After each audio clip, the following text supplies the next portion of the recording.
How's it going, everyone? Welcome back. Everyone's having a lovely day. Today we're going to talk a little Bengals mock draft action. We're going to try to do a little mock draft Monday. We'll see if we can stick to this one. We're kind of just look at Bengals fans mock drafts, a lot of popular mock drafts with the Bengals. Maybe even come up with some of our own where we kind of dissect it, break it down, how we feel like it would affect the Bengals, how it would be impactful, good players, bad players, all of the whole shebang. Today we're looking at Bengals graphics. The Twitter user saying got the perfect mock draft. What are we looking at here? We're looking at Kelvin Jr., the offensive tackle taken in the first round. First and foremost, I love me some trenches in the first round. I love the idea even going after an offensive lineman in the first round. The issue I'm going to have is this guy is a stellar tackle. He's played it his whole career in college. He's done very well, allowing single-digit QB pressures. Quality.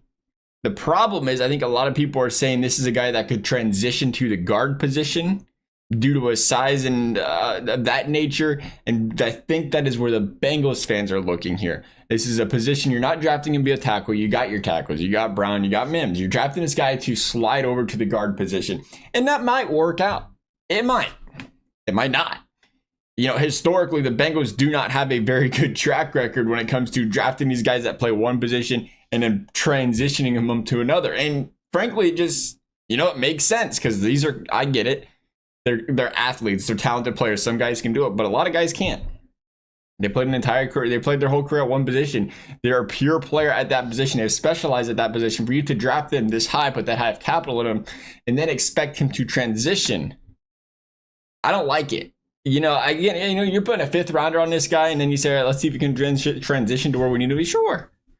But the Bengals have tried this too often for me. I've seen it enough. They've tried the injury-prone guys that have fallen. They've tried the character guys that have fallen. They've tried, they've tried this. The guys that are out of position and they think they can move to where they need to be and it'll be all right.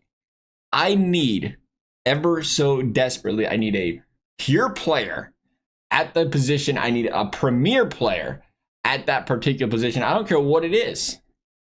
And for this particular situation, I have to pass on Kelvin Jr. As talented as a player as he is, because if I want that talent, he's gonna be a third tackle 3, and that's definitely not what you're looking for here. Second round, we got Xavier Watts, the safety out of Notre Dame, and I actually love this one. You're bringing in Al Golden.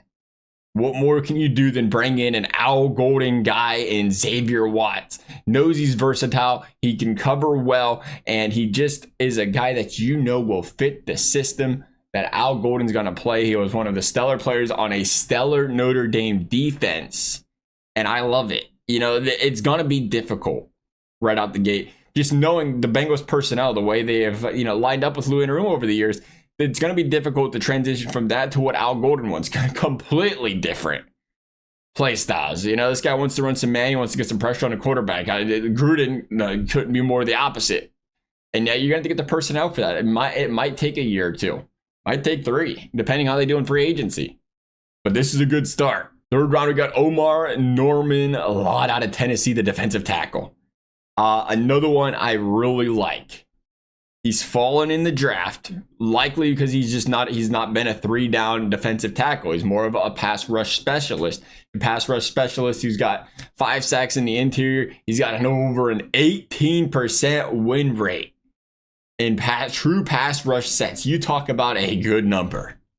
And again, I think the reason he falls just is because of the playing time. How much do you think this guy can be used? But I don't care. Give me as many pure passers as you possibly can. We have seen this Bengals defense have no impact to get to the quarterback for long enough, minus Trey Hendrickson. You want to make the secondary's job easier. You want to fix your linebacker, your safety, your cornerback problem right out the gate. Give me 3-4 dogs on our defensive line that can hit the quarterback quickly. And you'll see everybody's game improve. This guy can do that. Now, of course, the other side of that is, hey, get another defensive tackle, complements him well, can stop the run. Maybe you can get him on the field more. Maybe he can improve in that area. If not, again, I'm perfectly fine with getting a pure pass rusher. That's kind of what they got in Trey Hendrickson to an extent. Getting a pure pass rusher in the mid rounds and only throwing him out there on second and third. I'm okay with that. Because again, I think the pass rush is that important. It's that difficult to come across later in the draft. It's that difficult to come across in free agency. 4th round, Cam Scatterbo. Been hearing a lot about this man over the last month and a half or so, and ASU started to really get some publicity, starting to play some good football. He's a bruiser. He's a downhill back. He's a guy I think a lot of people look at and say a compliment to Chase Brown. Chase Brown, who I still, want to believe he can be a 3-down feature back. We do know he doesn't quite have the size to be that bruising back that you can have that 1-2 punch. Maybe that David Montgomery, Jahmyr Gibbs kind of combination sort of placed out. Not saying they're the same people by any stretch of the imagination, but a lot of teams covet that bigger bruiser, short yardage guy, and then that speed, that versatile, that quick, that pass catching running back keeps both guys fresh, keeps their contracts down. A lot to like about that. And I, for one, I like it. This part of the draft, whether you like, Chase Brown as a featured back or not, we know it is the Chase Brown show. And if Chase Brown gets hurt, there's nobody behind him. I feel good about having a guy like Scatterbo behind him. And I think it's a good idea to pick somebody up like him in the draft. How about Antoine Powell-Ryland? Another one. Pure pass rusher. 14 sacks this season, 10 sacks this season before. Some big numbers. Not getting more attention, likely because he plays in a conference with, still that Power 5 talk, but just not, that Power 5, that Big 10, that SEC type of schedule. And you look at the competition and say, is that making it easier on him? A couple flashy games throughout the season, but he's been consistent overall getting to the quarterback over the years. He's been, whether he's hot or cold, he's been a guy that has gotten to the quarterback. And when you get a guy like this late in the draft, you can coach him up, you can get some growth, you can get some improvement. Once again, good pass rusher. Good guy to, right now, you look at him and say, can you do the 4-man sub in, 4-man sub out? Something so important that you see a lot of teams do with the great defensive lines, where they have the ability to rotate 6 to 8 guys throughout the drive to keep guys fresh, to keep guys able to go out there and get pressure on the quarterback. And again, I like this. So the guy doesn't excel in stopping the run, does excel at stopping the pass. I know you're going to have to fill the gaps, but it's a lot easier to go into free agency and sign a pure run stopper for a cheap contract than it is to go into free agency and sign a pure pass rusher. And you're not going to go into this draft and get both. You're just, maybe you can draft one or the other, but you're not going to get these full, complete players, because those are your first round draft picks. You're not going to get 3 first-round draft picks. So you have to do with what you can to try to piece together things that, once again, fit the Al Golden system. Speaking of Al Golden, last pick in the draft for the Bengals, Jack Kaiser, the linebacker, Notre Dame.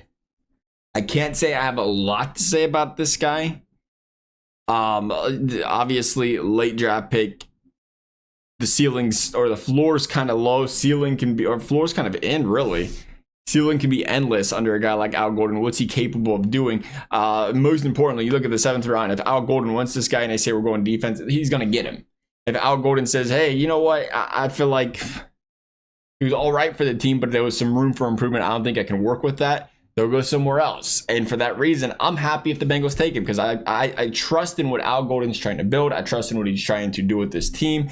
And I know if he's like, I'm going to get this guy, he's going to fit in well. He's going to come in here, he's going to fit in well. So overall, I like this draft. Everything but the first round. The first round, if it was a pure tackle that the Bengals need, I would say all right. But the fact that you're trying to transition a guy, I'm not a fan of. Besides that, the first round's big though. So you're still going to get I'm probably going to have to give you a B on the draft. Hit on the first round, you're getting an A. Nonetheless, love y'all's thoughts. Thanks for watching. We'll see you next time.